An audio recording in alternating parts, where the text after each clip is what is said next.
I recently learned this fact that completely blew my mind. I'm at this event and I meet a woman named Laura Listwood, and we're talking. I'm like, what do you do? And she said, I convene elected women presidents and prime ministers for the United Nations. And I was like, wow, that's an amazing thing to do. How long have you been doing that? She said, oh, around 20 years.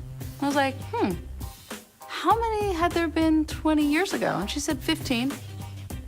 So I was like, well, how many are there today? And she said, oh, around 50. And I was like, 50?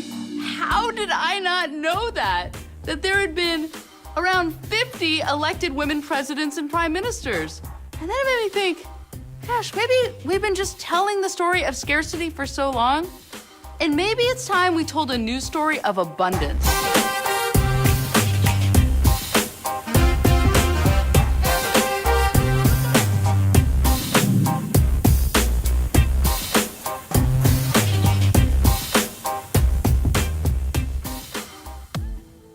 I woke up the next morning and I couldn't wait to tell Ken and our daughters about how many women had been elected heads of state. And then I proceeded to ask everyone around me who I thought might know the number, and nobody even came close to half.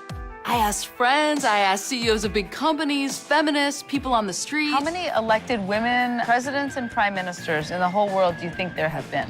Elected, no royalty. 2 or 3. Not many. 5, 6, 10. I would say under 5. I don't know. So the answer is 50. 50, really? 50. Oh, wow. 50. But not enough. But not enough. Yeah. I mean, I've always thought of myself as a feminist. My great-grandmother marched, my mother marched, I've marched. Even when I was growing up, my mom was writing her PhD thesis on the importance of mentors and mothers on successful women. And my dad wrote books about women in power. So I was completely disappointed in myself for not knowing. And it made me think, what else don't I know? And this all set me down a road to piece together a new narrative that looks at where are we really on the greater arc of history of women in power? And what's it gonna take to get to a 50-50 world? And I'm not talking just politics and boardrooms. I am talking across all parts of society, truly shifting the gender balance to be better for everyone. So in order to think about where we are on this arc and how we're gonna get to where we wanna go, let's go back to the very beginning. It turns out the oldest hominid ever discovered is a female hominid. Not a feminist, but a feminid. Okay, we actually know very little about who wore the pants back then. Not that pants even existed. But fast forward to the Neolithic age, things were pretty egalitarian. Women and men had equal social status, and the earliest written laws reflected these egalitarian societies. Women could choose to marry and divorce. Women were healers, shamans, religious leaders, warriors, and lawmakers. All genders were respected. We're talking over 10,000 years ago this was happening. And then, like many times on our journey, the story takes a dark turn. The balance shifted. My father attributed this shift to literacy rewiring our brains. Others point to the rise of agriculture, which favored physical strength, the conquest of land. We started seeing the development of military, political power. Even art became more dude-centric. Goddesses became gods, and the voices of women were silenced. In ancient Mesopotamia, one of the earliest laws stated, if a woman speaks to a man out of turn, her teeth will be smashed in by a burnt brick. Patriarchy had arrived and was literally chiseled in stone. But we know that our history has been written mostly by men. I want the rest of the story. How are we supposed to know where we are in the arc of history if we don't have the full context? And not just elected leaders, but the centuries of badass women that I know were there, paving the paths and contributing to where we are today. Let's go find them. Here we have Hatshepsut in ancient Egypt, one of the first great women leaders. Egypt thrived under her long and influential reign for 22 years. But the next pharaoh literally chiseled her face out of history. And here's Boudica, the woman warrior who led the Britons in a revolt against the Romans. And Wu Zetian, the first and only female ruler of China, who also had her story altered by the men who followed. There was Margaret I of Denmark, who united the Scandinavian nations. I had never seen all these women linked together. Like warrior queen Amina, who ruled what is now Nigeria. And Queen Elizabeth I, at the time the most powerful person in the world, ruled for nearly 50 years. While she was in power, an explorer brought her what he thought was the horn from a unicorn. She liked it so much she added it to the crown jewels. We could actually call her a unicorn. We could call all of these women unicorns. Not mythical or unreal, but women who stood out, unique to their day, courageous women navigating uncharted terrain. And as I learned more about these women, I kept thinking about my mom's thesis that looked at successful women and the importance of their female mentors. So, Mom, how would you define a mentor? Someone who helps somebody else find their own path. One question you haven't asked me, which is important, is why did I study mentors? I never had a mentor. And then I thought, I wonder what it's like if someone had a mentor.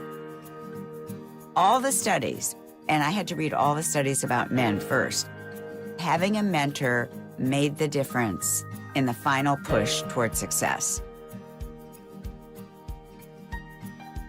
I mean, how did my mom accomplish so much without a mentor? And how did these women centuries ago accomplish so much? Did they have mentors? How did it even work back then? There was no easy way to connect with other women leaders. Hello. Hello. And no narrative over time to link their stories together. But eventually that narrative did begin, like with Christine de Pizan in France in the 1300s. 500 years before the word feminism was even coined, she is considered the first writer to examine the roles of women throughout history and to weave together their experiences, creating a narrative not just of political leaders, but of women in all different ways we contribute to society. And over the centuries, countless women would build on that narrative as artists, storytellers, philosophers, mothers, and leaders.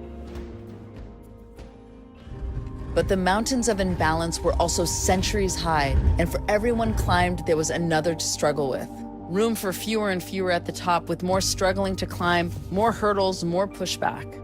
Like it was around this time that many of the wise, independent, and rebellious women of their day were labeled witches and put on trial.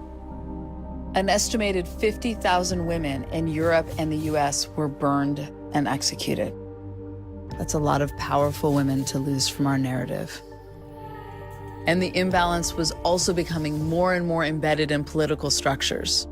Even our own country, which I do love, was established with the line, "All men are created equal."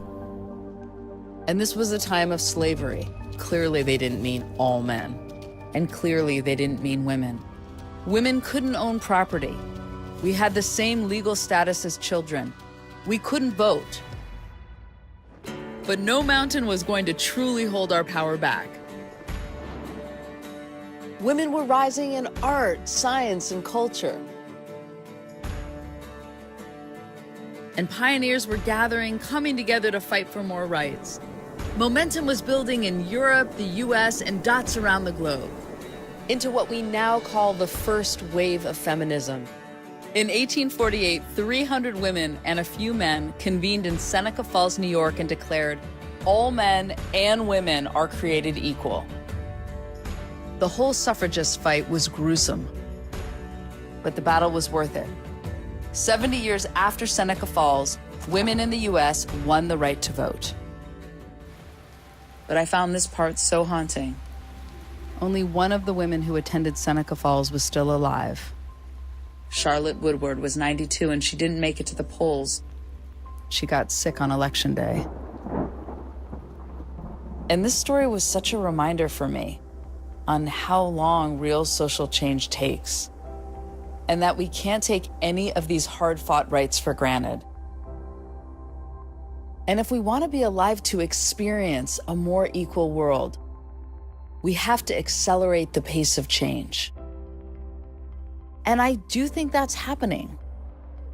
I mean, if we look at the whole arc of history, a lot has happened in the last 100 years. Even just in my lifetime.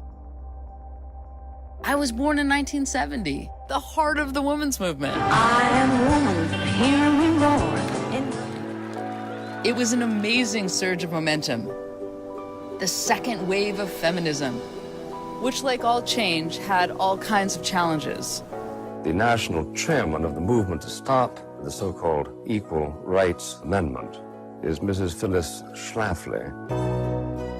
That Equal Rights Amendment, by the way, the ERA, was first introduced in Congress in 1923, was brought back in the 70s and every year after, and it still hasn't passed 100 years later. But what I didn't fully grasp about the momentum in the 70s is that while all the strides and struggles were happening in the US, women gathering, creating support groups, fighting for more rights, there was also a lot of exciting things happening on an international scale. By 1970, 3 countries had elected women as heads of state. And in 1975, the UN brought together the first International Women's Conference. Over 6,000 delegates from 133 countries traveled to Mexico City and gathered in person for 2 weeks to discuss the status of equal rights on a global scale. They made a collective plan. They'd convene again in Copenhagen in 1980. Above all, we have learned that to achieve full justice and equality for women will require a long and patient struggle. And they'd meet again in Nairobi in 1985 and Beijing in 95. Human rights are women's rights, and women's rights are human rights once and for all. It's like all these decades of global gatherings were all the first and onlys, the unicorns from all over the world coming together to build networks of support. Kind of perfect that a herd of unicorns is called a blessing. It was also in the mid-90s that Laura Liswitz started the Council of Women Leaders. I was noticing some very common themes running through about power, about how women are treated. I started asking them if they wanted to meet. They said they did, and so that's how the council started. And picture, this was the 70s, 80s, and 90s. All the connecting was done with faxes, letters, and plane rides just to have conversations. It's a whole different world today. The internet is accelerating the pace of change in so many ways.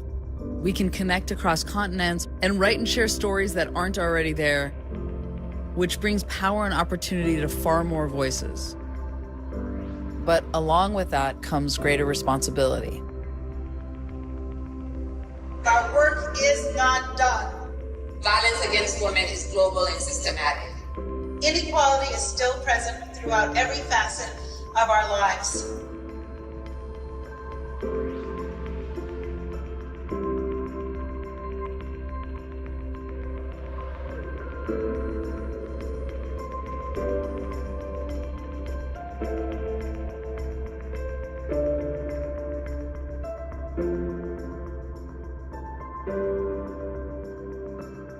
In addition to that transparency and responsibility, today's world also gives us more ways to learn from each other, person to person and country to country. I understand one of the priorities for you was to have a cabinet that was gender balanced. Why was that so important to you? Because it's 2015.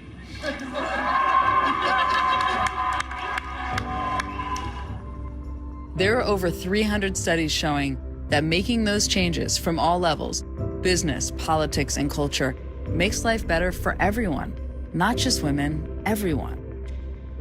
Over half of the countries that rank highest in gender equality across different sectors also rank highest on the Global Happiness Index. A lot of these countries pay for early childcare and high-quality education. They have national parental leave for both men and women. So instead of this idea of stay-at-home mom, they're supporting parents, period. Because dads are being deprived of their power too. The power of nurturing and raising the next generation. A recent study in the US showed that 50% of men who are offered paid paternity leave feel they can't take it. Men have an entire history of stereotypes and expectations to wrestle with too. And those men who are equal parents, I feel like they're the next chapter of first and onlys that are paving the path to something better. 50-50 isn't just about women getting more power. It's about everyone getting more power. It's about opening up the whole idea of what power is, moving beyond the binaries of men and women. We're all on a continuum with different combinations of strengths to bring to the table. Power is leadership, but power is also love. Power is empathy. Power is the opportunity to find your own path. So how do we really get there, to the world we want to see?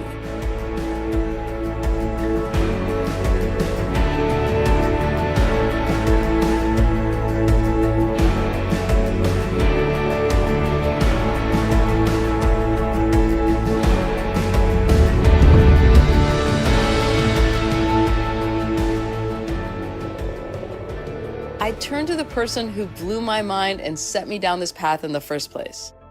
So Laura, how do we get to 50-50? Well, I think change itself goes from the unthinkable to the impossible to the inevitable. But someone has to move it along. I often like it to a standing ovation.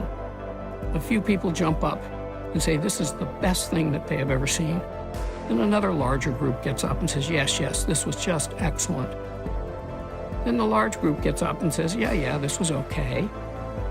And then finally the last group gets up because they can't see the stage. So where are we on that arc of history?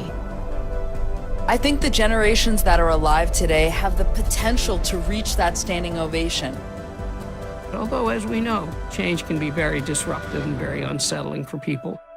And often there's some group of people who want to revert to a good old days kind of thing. But the rest of us, we need to stand up and keep clapping. In the middle of this journey, our daughter Odessa was getting bat mitzvah. And Ken and I talked so much about what we were each going to say to her at this big rite of passage. My favorite saying in the Talmud is, when you teach your children, you teach your children's children. A mentor is someone who helps somebody else find their own path.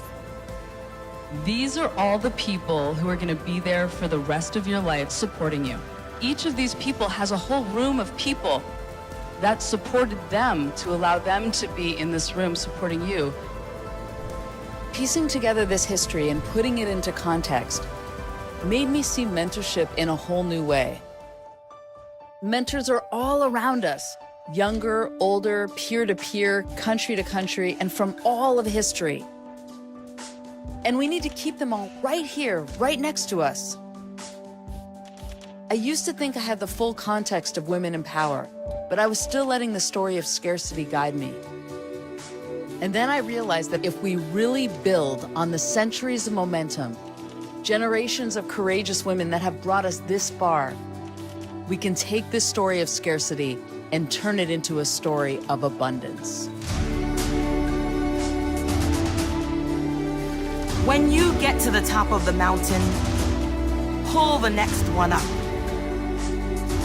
Then there'll be two of you, tired and proud. And when the second one has finished taking in the view, let her pull the next one up.